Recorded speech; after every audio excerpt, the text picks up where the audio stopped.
साथी नमस्कार। समस्त राज्यों के अनियमित संविदा दैनिक वेतनभोगी कर्मचारियों को लेकर देश की सर्वोच्च न्यायालय ने एक बहुत ही महत्वपूर्ण फैसला दिया है। दरअसल उमा देवी प्रकरण का जो फैसला 2006 में आया था, उसके तहत जिन भी अनियमित कर्मचारियों की सेवा 10 वर्ष या उससे अधिक हो चुकी है, उनको एक बार के लिए नियमितीकरण का लाभ दिया गया था।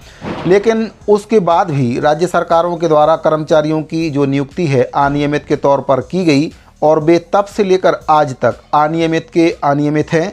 लंबे समय तक सेवा करने के बावजूद भी उनको सरकारों के द्वारा नियमितीकरण नहीं किया गया और जब जब उनके द्वारा नियमितीकरण की मांग राज्य सरकारों से की गई तो राज्य सरकारों के द्वारा उमा देवी प्रकरण का हवाला दिया गया, जिसको लेकर अब देश की सर्वोच्च न्यायालय ने ये माना है कि कहीं ना कहीं उमा देवी प्रकरण का राज्य की सरकारें कर्मचारियों के हकों को मारने के लिए इस्तेमाल कर रही हैं।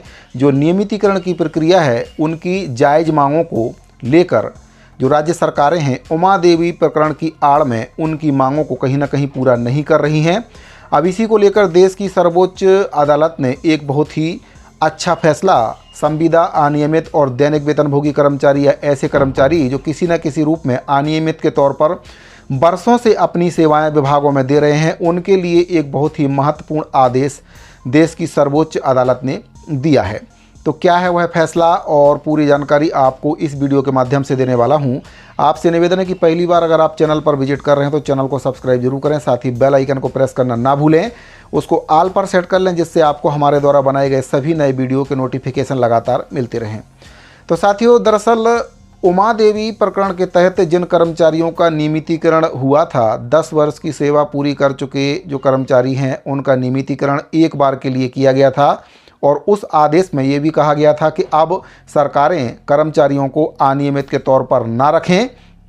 लेकिन देखने में आया है कि लगभग सभी राज्यों की सरकारों के द्वारा कर्मचारियों को अनियमित नियुक्तियां दी गई और उनसे कई वर्षों से उसी पद पर अनियमित के तौर पर काम लिया जा रहा है। और जब जब जो अनियमित संविदा और दैनिक वेतनभोगी कर्मचारी हैं वे नियमितीकरण की मांग सरकारों से करते हैं तो सरकारों के द्वारा उनसे बहुत ही अच्छा बहाना बनाया जाता है कि उमा देवी प्रकरण का जो मामला है उसके तहत उनका नियमितीकरण नहीं हो सकता है।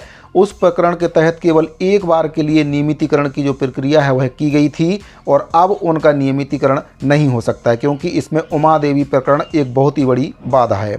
जब देश की सर्वोच्च अदालत ने ये देखा कि लंबे समय से एक ही पद पर काम करने वाले जो संविदा कर्मचारी हों, चाहे अनियमित दैनिक वेतनभोगी, मानदेय, जॉबदार, किसी भी कैटेगरी कर्मचारी हों, वे लंबे समय से एक ही पद पर नियुक्ति के तहत काम कर रहे हैं और नियमितीकरण की जो मांग है उसको लेकर वे मांग करते हैं तो सरकारें उमा देवी प्रकरण का गलत इस्तेमाल करके उनका नियमितीकरण नहीं कर रही है।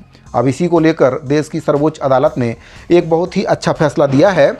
भारत के सर्वोच्च न्यायालय ने सचिव कर्नाटक राज्य बनाम उमा देवी 2006 में अपने पहले के फैसले के गलत इस्तेमाल की आलोचना करते हुए तदर्थ या संविदात्मक शर्तों पर काम करने वाले लंबे समय से कार्यरत कर्मचारियों के अधिकारों की पुष्टि करते हुए एक महत्वपूर्ण फैसला सुनाया है।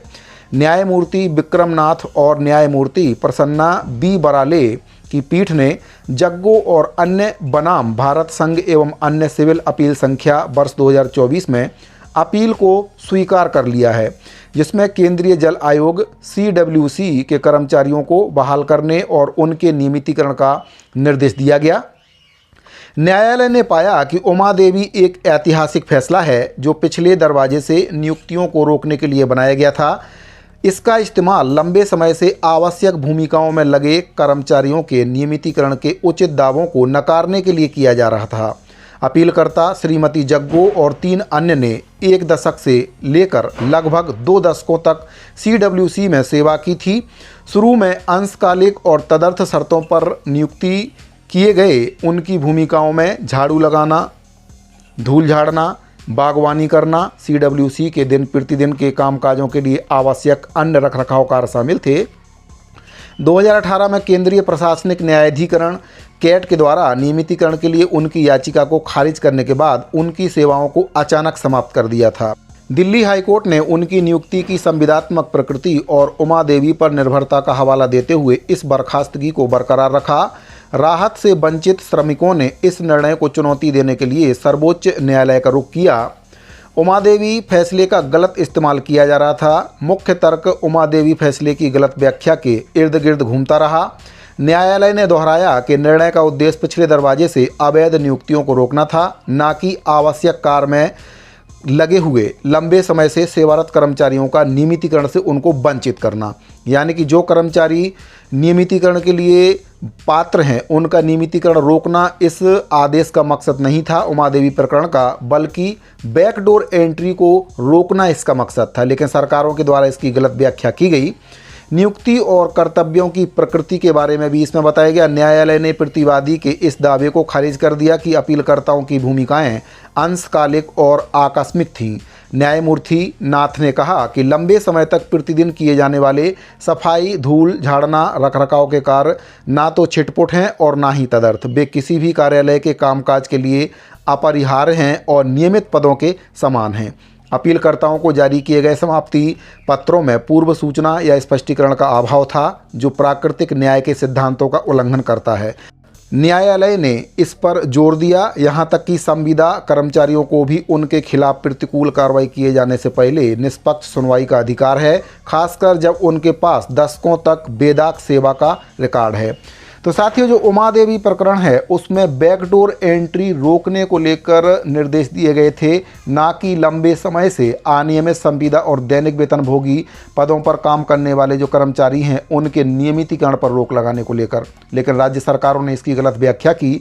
उनके द्वारा जो उमा देवी प्रकरण है उसका हवाला दिया जाता था और कहा जाता था कि इस प्रकरण के तहत अब दोबारा नियमितीकरण नहीं हो सकता है।